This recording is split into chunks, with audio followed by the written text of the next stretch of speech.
Hey, this is Wes, W3KW. Welcome to the shack. On the bench today is what I think the completed Johnson Viking Navigator restoration. And I thought I'd invite you along to the smoke test, always the most exciting time after a pretty invasive upgrade of a vintage piece of electronics. And mistakes do happen, and you want to prevent them from causing damage. So I'm going to bring up the Navigator on my homemade Terry Dayton D-Lab inspired Variac or variable auto transformer that also has a dummy load built into it labeled ballast here. I did a video on this this variable power supply. You may have seen that. Anyway, so let's jump into this. The Navigator's off, and I'm going to turn the ballast into circuit before I power this up. I'm on the 3 amp setting. We're going to watch for an increase in voltage here, and we should not see a big jump in amperage on the ammeter. If we do, something shorted inside the Navigator and putting current on the current limiting light bulb or ballast that's installed inside this variable power supply. So I went through the manual here, and I have it on 40, the Navigator on 40 meters, and I set all the controls kind of where the book recommended they to be your starting point. We're going to start in grid on the meter here.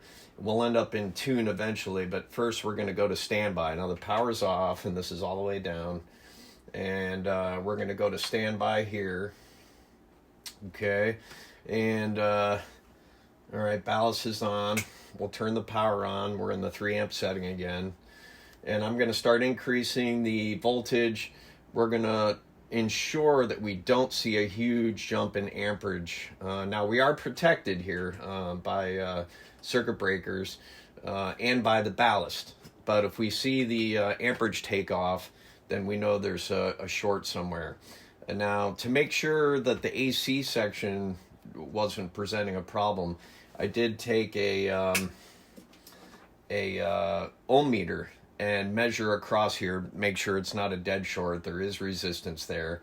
I did a complete visual inspection, etc. But, you know, mistakes can happen, and this is a safe way to catch them. Even Tektronix had one of these when they powered up their devices.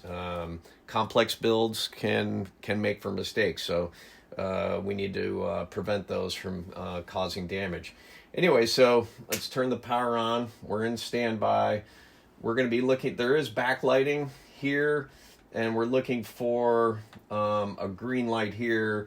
The red one won't come on unless we go to transmit, so I guess this will be the indication or the backlighting here, whether we're getting power.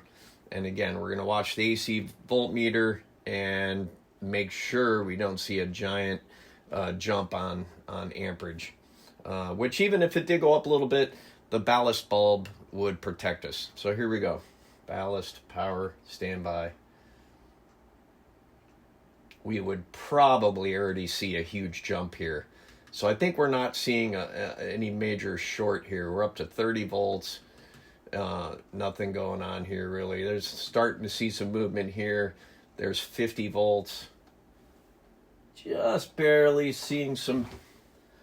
Yep. We have a pilot lamp coming up. There's 60 volts, still good here.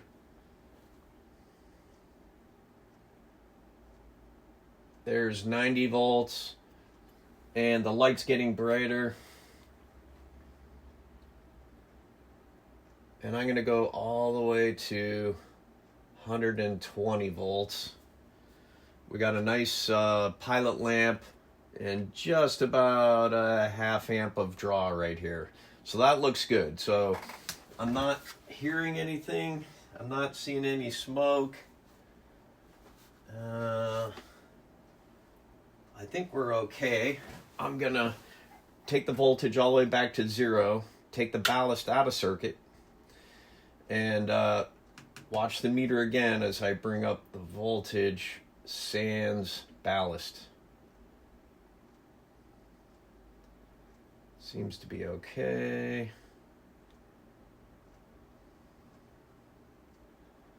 There's 0.5 amp of draw. There's around 100 volts. You can see it bouncing around just a little bit. Notice the amperage is a little higher if you can see that. I'm going to go all the way to 120. The manual says 117 is normal. Anywhere from 110 to 130 is acceptable. So I'm just going to go to 120, kind of split the difference. Looks like just under 3/4 an amp. Nice bright lamp. I'm not smelling anything. I think we're okay. All right, so we're in grid. Let's switch to tune, and I'll quickly adjust for 5 milliamps. Now remember, I haven't used this meter yet. It's a brand new meter to this transmitter, and there's 2 new shunts, one for the grid and one for the plate.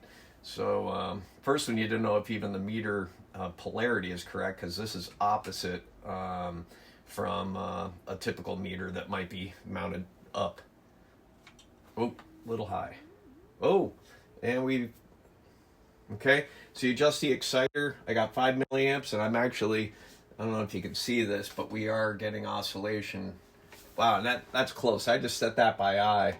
But I use Terry Dayton's favorite frequency, 7.115, to do these tests so I can annoy him. I'm not on the dummy load right now, but we're really not putting out any power. This is just the oscillator going in the background. Let's see if we can listen to it.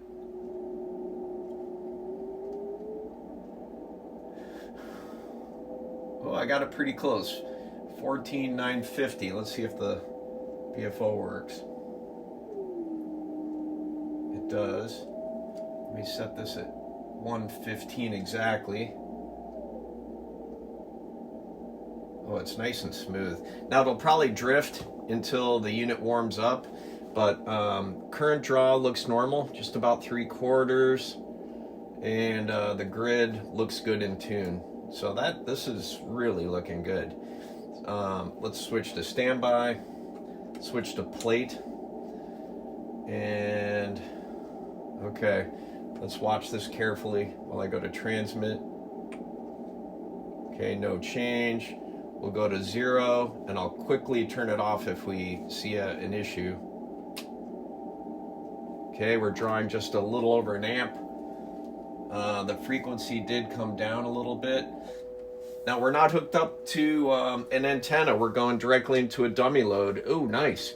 And we're seeing about 18 watts there. And let's see if I can dip the plate. I can, so that's good. The drive is a little low. Dip the plate again. And I'm seeing just under 20 watts. So we could play with the drive. I think I'll do that on the LP 700 station monitor. But I think we're safely up and running. Anything from this point will be a little bit of tweaking, and once we get it in the case and everything, I'll get it on the LP 700, and we'll see what kind of output power we get. But I think I'm going to call this a success. As long as output power is normal on the LP 700, man, we got to win. That is awesome. Thanks for following along. This is Wes W3KW.